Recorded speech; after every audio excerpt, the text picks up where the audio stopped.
क्या भगवान श्री राम ने सच में एक निर्दोष शंबूक, उनके ही भक्त जो कि शूद्र था, उसका वध किया था, वो भी धोखे से? इस कहानी में बताऊंगा। तो चलो कहानी को शुरुआत करते हैं। वह नीचे को मुख किए हुए लटका हुआ था। रघुकुल नंदन श्री राम ने उस तपस्वी से कहा कि उत्तम तप का पालन करने वाले तापस, तुम धन्य हो। मैं दशरथ कुमार राम तुम्हारा परिचय जानने के कौतूहल से ये बातें पूछ रहा हूँ। तुम्हें किस वस्तु को पाने की इच्छा है? तपस्या द्वारा संतुष्ट हुए इष्ट देवता से वर के रूप में तुम क्या पाना चाहते हो? स्वर्ग या दूसरी कोई वस्तु अथवा कौन सा पदार्थ है जिसके लिए तुम ऐसी कठोर तपस्या कर रहे हो जो दूसरों के लिए दुष्कर है?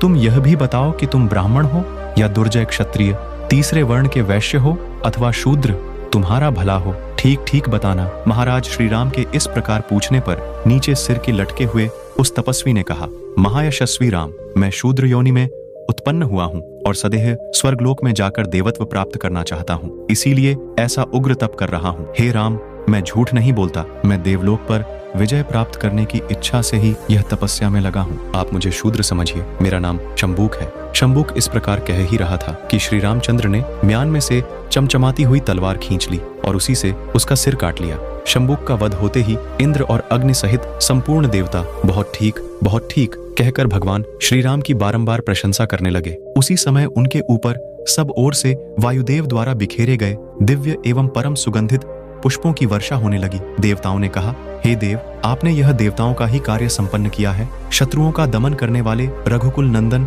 सौम्य श्री राम, आपके इस सत्कर्म से यह शूद्र सशरीर स्वर्गलोक में नहीं जा सका है। हिंदू जनमानस का एक बहुत बड़ा वर्ग शंबूक वध के प्रसंग पर उद्वेलित रहता है। बहुत से लोग श्री राम पर आक्षेप लगाते हैं कि उन्होंने शंबूक का वध इसलिए किया कि वह शूद्र था, किंतु जब हम वैदिक, उत्तर वैदिक एवं पौराणिक काल के संपूर्ण वांग्मय को देखते हैं तो हमें कुछ अलग तरह की बातें दृष्टिगोचर होती हैं। हम उनमें से कुछ बातों की चर्चा करना चाहेंगे। सबसे पहले हमें वाल्मीकि रामायण के रचना काल पर विचार करना चाहिए, जिसके संबंध में विद्वानों में बड़ा मतभेद है। हिंदू धर्म में यह धारणा प्रचलित है कि रामायण की रचना वेदों के बाद हुई थी, क्योंकि आर्यों को लिपि का ज्ञान भी वैदिक काल के बीत जाने पर हुआ था। उत्तर वैदिक काल में आर्य समुदाय में जन्म आधारित वर्ण व्यवस्था का उदय नहीं हुआ था। लोग अपनी रुचि के अनुसार अपना कर्म चुनते थे और वही उसका वर्ण होता था।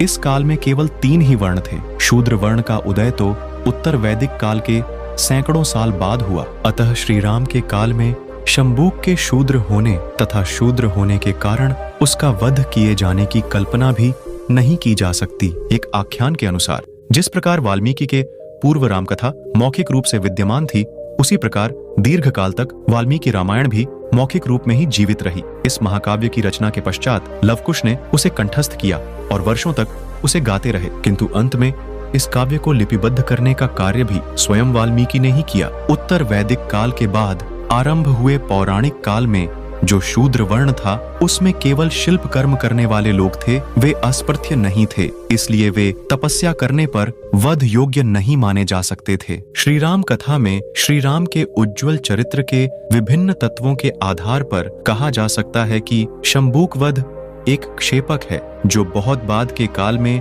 प्रचलित मान्यताओं के प्रभाव से किसी अनाम व्यक्ति ने जोड़ दिया है, जो राम शबरी के झूठे बेर खाते हैं, जो राम केवट से गंगा पार उतार देने का सविनय अनुरोध करते हैं, जो राम निषाद राज को गले लगाते हैं, जो राम वनवासी वानरों को अपने भाई लक्ष्मण से भी बढ़कर बताते हैं। वे श्री राम शंबूक का वध केवल इसलिए नहीं कर सकते कि वह शूद्र होकर तपस्या कर रहा है। यदि शंबूक वध की कथा को सत्य मान लिया जाए तो भी उसका वध किए जाने का कारण यह माना जाना चाहिए कि वह सदेह स्वर्ग जाना चाहता था और देवलोक पर विजय प्राप्त करना चाहता था। पुराणों में राजा मानधाता की कथा मिलती है, जिसके अनुसार उसने स्वर्ग पर विजय प्राप्त करने के लिए तपस्या की थी और इंद्र ने उसे लवणासुर के हाथों मरवाया था। विभिन्न पुराणों सहित वाल्मीकि रामायण में श्री राम के पूर्वज राजा सत्यव्रत की कथा मिलती है, जिसमें बताया गया है कि राजा सत्यव्रत ने सदेह स्वर्ग जाने का